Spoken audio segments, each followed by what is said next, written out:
So I've been seeing a lot of things talking of the people making commentary.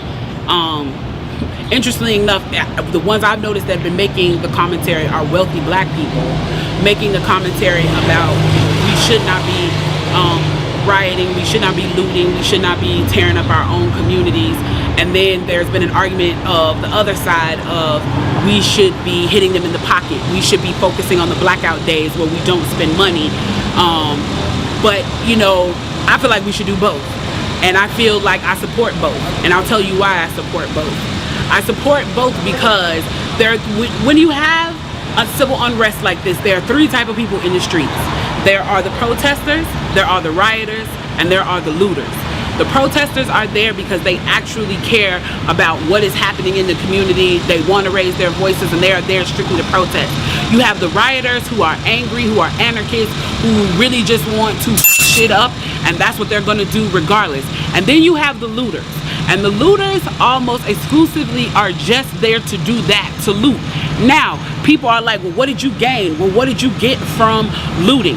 I think that as long as we're focusing on the what, we're not focusing on the why, and that's my issue with that. As long as we're focusing on what they're doing, we're not focusing on why they're doing. And some people are like, well, those aren't people who are legitimately angry about what's happening. Those are people who just want to get stuff.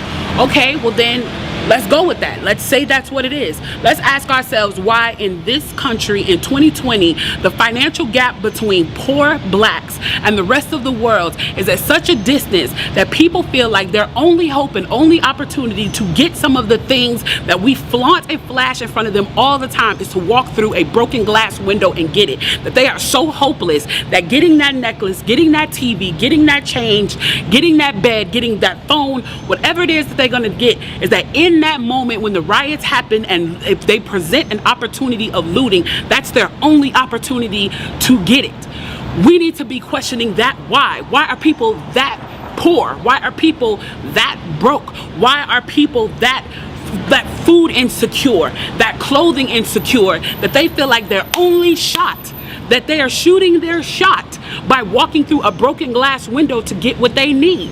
And then people want to talk about, well, there's plenty of people who pulled themselves up by their bootstraps and got it on their own. Why can't they do that? Let me explain to you something about economics in America. And I'm so glad that as a child I got an opportunity to spend time at Push where they taught me this, is that we must never forget that economics was the reason that black people were brought to this country. We came to do the agricultural work in the South and the textile work in the North. Do you understand that? That's what we came to do. We came to do the agricultural work in the South and the textile work in the North. Now, if I right now decided that I wanted to play Monopoly with you, and for 400 rounds of playing Monopoly, I didn't allow you to have any money, I didn't allow you to have anything on the board, I didn't allow for you to have anything, and then we played another 50 rounds of Monopoly, and everything that you gained and you earned while you were playing that round of Monopoly was taken from you. That was Tulsa, that was Rosewood. Those are places where we built black economic wealth, where we were self-sufficient, where we owned our stores, where we owned our property, and they burned them to the ground. So that's 450 years. So for 400 rounds of Monopoly, you don't get to play at all. Not only do you not get to play, you have to play on the behalf of the person that you're playing against. You have to play and make money and earn wealth for them, and then you have to turn it over to them.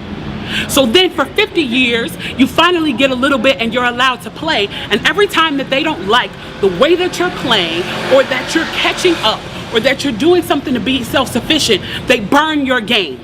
They burn your cards. They burn your Monopoly money.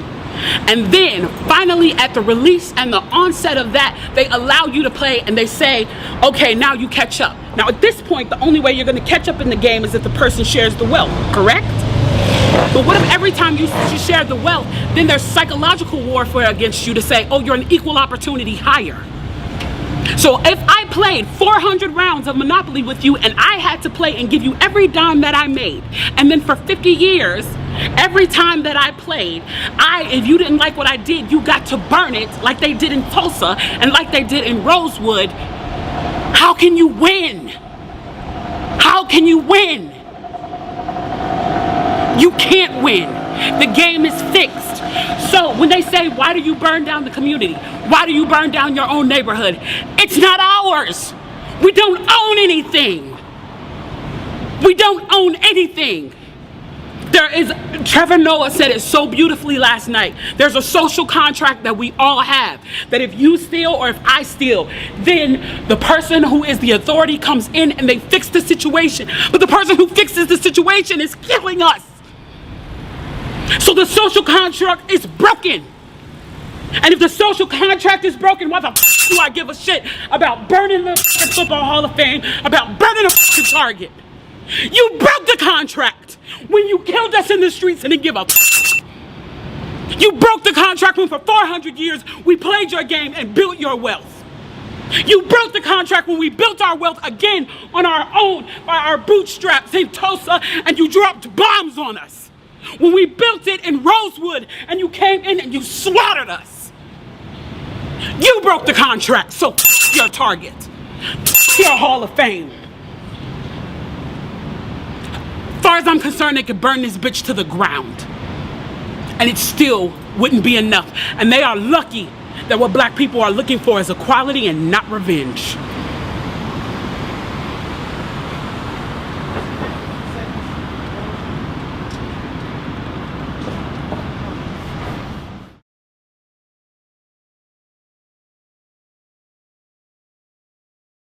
I'm not nice, and I don't seek to be respectable.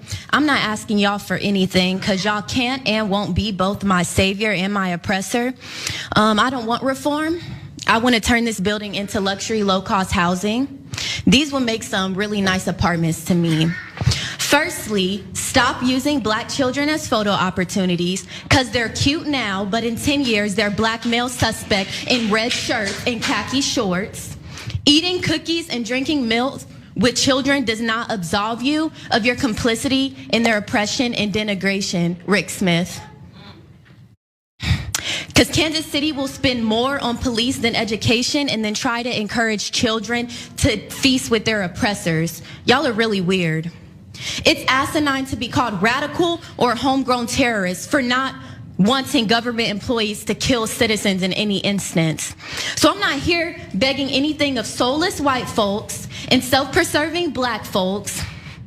You get one life, and you all in this room have chosen profits over people, and that's pathetic.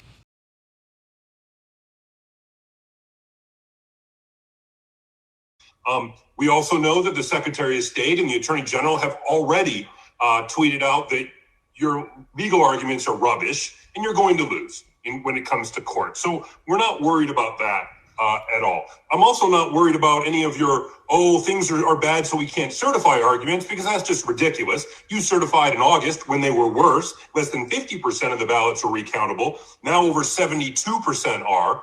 58% of them are even balanced when it was less than 30% last time. So it's doubled. It's gotten way better because the Secretary of State actually jumped in and did her job, unlike you. But I know it's not going to change your opinion.